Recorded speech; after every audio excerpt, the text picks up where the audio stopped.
This happened back in March of 2010, when the Philadelphia train station still had the kind of information board that clickety-clacked as the various gate assignments rolled up.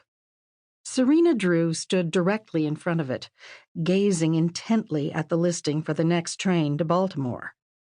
Why did they wait so long to post their gates here?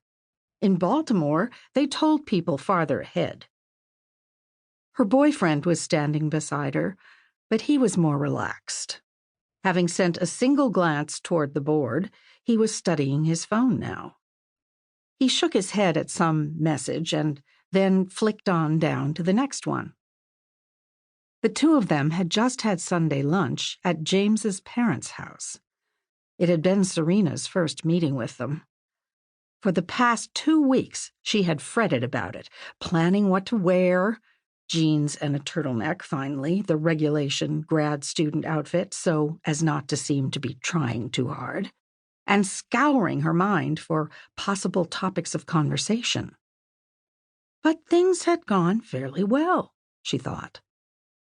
His parents had greeted her warmly and asked her right away to call them George and Dora, and his mother was such a chatterbox that conversation had not been an issue.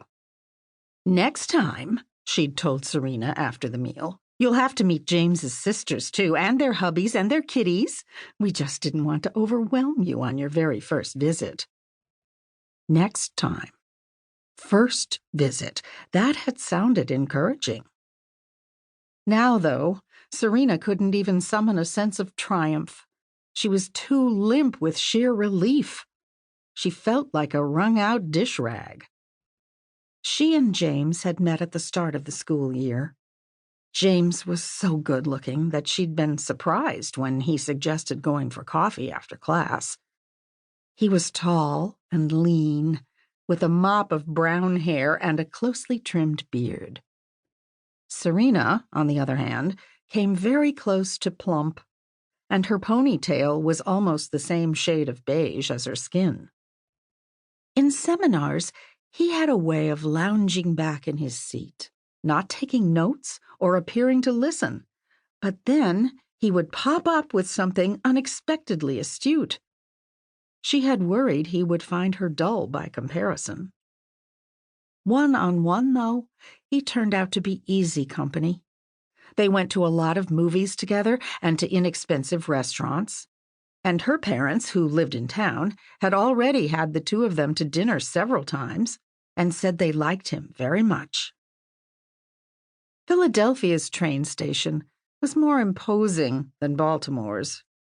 It was vast, with an impossibly high coffered ceiling and chandeliers like upside-down skyscrapers. Even the passengers seemed a cut above Baltimore passengers. One woman, Serena saw, was followed by her own red cap, wheeling a cartload of matching luggage. As Serena was admiring the luggage, dark brown, gleaming leather with brass fittings, she happened to notice a young man in a suit who had paused to let the cart roll past him. "Oh," she said. James looked up from his phone. "I think that might be my cousin," she said in an undertone. "Where?" "That guy in the suit." "You think it's your cousin?" "I'm not really sure." They studied the man. He seemed older than they were, but not by much. It might just have been the suit. He had Serena's pale hair and her sharply peaked lips, but while her eyes were the usual Garrett family blue, his were a pale, almost ethereal gray, noticeable even from several yards' distance. He was staying where he was, looking up at the information board now, although the luggage cart had moved on. "It might be my cousin Nicholas," Serena said.